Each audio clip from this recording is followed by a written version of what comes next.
Last time we introduced the Wallis product and explored some computational tricks to make it converge more rapidly.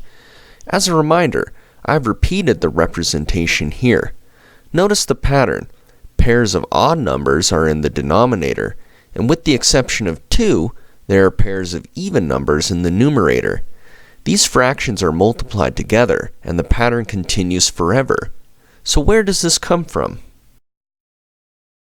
Not surprisingly, the foundation comes back to trigonometry once again.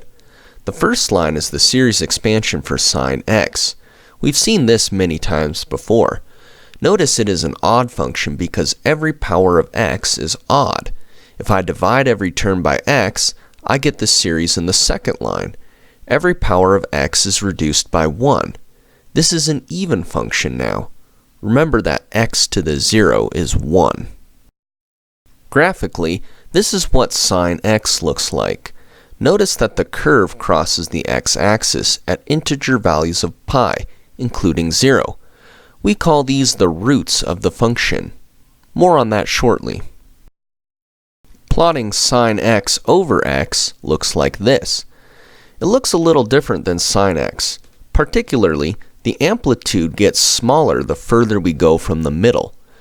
With the exception of x equals 0, however, this function has the same roots as sine x on the previous screen. That is, both functions cross the x-axis at the same points. Because this is an even function, notice the mirror symmetry about the y-axis. The left is a mirror image of the right. Here I have repeated what I just said about the graphs. These are the roots of the two functions, integer multiples of pi, both positive and negative.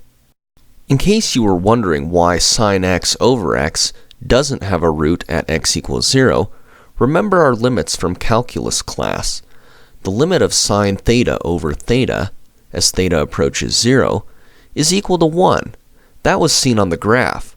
Another way to think about it is to plug x equals 0 into the series expansion for sine x over x. You will get y equals 1. Anyway, now it is time to dust off what we learned in algebra class.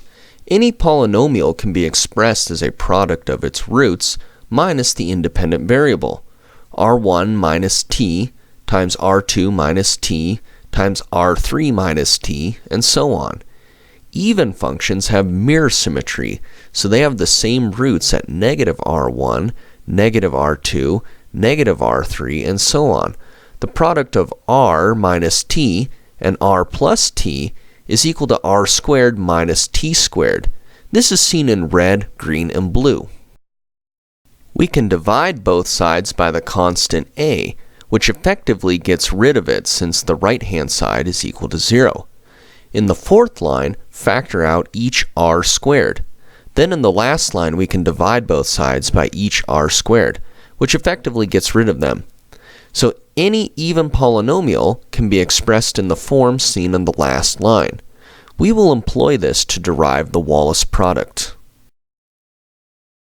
We said sine x over x is an even function, so it can be expressed in the form we just saw. In the second line, we plug in the values for r1, r2, r3, and every other root. We already talked about the roots a couple slides ago. In general, this is an infinite product of 1 minus x squared over n squared pi squared. This is seen in the third line. Remember that we use the capital Greek letter sigma for a series. Similarly, we use the capital Greek letter pi to express a product. In the last line, I simply multiply both the left-hand side and right-hand side by x. Next, we are going to plug in x equals pi over 2. You can follow through the algebra line by line at your own leisure. Basically, sine of pi over 2 equals 1. That is the left-hand side.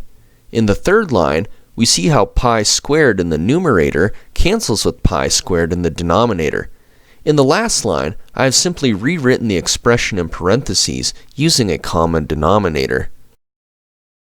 To isolate pi over 2, I can divide both the left-hand side and right-hand side by the infinite product, as expressed in pi notation. That is seen here boxed in red. It will set us up for the home stretch on the next screen. Here I have regurgitated what we just saw in the red box. In the second line, I have factored the expression in parentheses as a difference of squares. 1 over that pi notation simply inverts the numerator and denominator, as seen in the third line. To get the last line, just plug in n equals 1, n equals 2, n equals 3, etc., etc. You will get the fraction seen here.